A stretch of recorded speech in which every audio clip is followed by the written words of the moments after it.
இந்த உலகத்தில் நிறைய மக்கள் நிறைய மொழிகள் வந்து பேசுகிறாங்க. அதில் நிறைய பேரால் பேச போகிற மொழி என்னென்னு பார்த்தீங்கன்னா இங்கிலீஷ் அப்படின்னு நம்ம ஈஸியாக சொல்லிடலாம். அந்த இங்கிலீஷ் மொழியை பற்றின சில இன்ட்ரெஸ்டிங்கான ஃபேக்ட்ஸ் தான் வீடியோ வந்து பண்ணியிருக்கேன். இந்த வீடியோவை AK96.1 இந்த சேனலில் போய் நீங்கள் பாருங்கள். இங்கிலீஷ் இந்த மொழி வந்து official language of the skies அப்படின்னு சொல்கிறாங்க. ஏன்னா இந்த ஸ்கை ட்ராவல் பண்ணுறவங்க நிறைய பேர் வந்து வேறு மொழி பேசுகிறவங்களா இருப்பாங்க. அவங்க எல்லாரும் கம்யூனிகேட் பண்ணுறதுக்கு ஒரு காமனான லாங்குவேஜாக இந்த ஒரு இங்கிலீஷ் மொழி வந்து பயன்படுது அப்படின்னு சொல்லலாம்.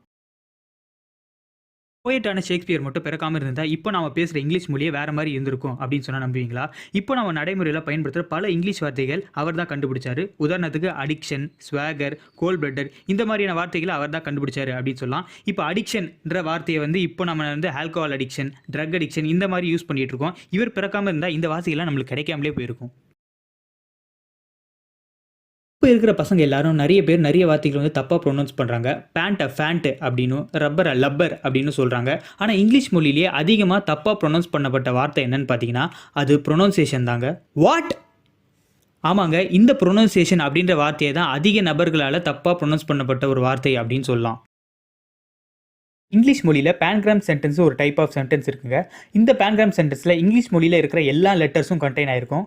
த quick brown fox jumps over the lazy dog. இந்த ஒரு சென்டென்ஸில் இங்கிலீஷில் இருக்கிற 26 ஆல்ஃபாபெட்ஸுமே இருக்குங்க.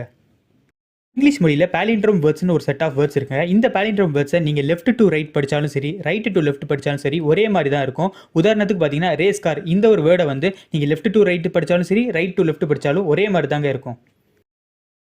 இங்கிலீஷ் மொழியில் ஆம்பிகிராம் வேர்ட்ஸ் அப்படின்னு ஒரு செட் ஆஃப் வேர்ட்ஸ் இருக்குது. இந்த ஆம்பிகிராம் வேர்ட்ஸை நீங்கள் அப்சைட் டவுனாக பார்த்தாலும் இல்லை மிரர் ரிஃப்ளெக்ஷனில் பார்த்தாலும் ஒரே மாதிரி தாங்க இருக்கும். உதாரணத்துக்கு பார்த்தீங்கன்னா ஸ்விம்ஸ் அப்படின்னு இந்த ஒரு வார்த்தையை நீங்கள் வந்து தலைகீழாக பார்த்தாலும் அப்படியே தாங்க இருக்கும்.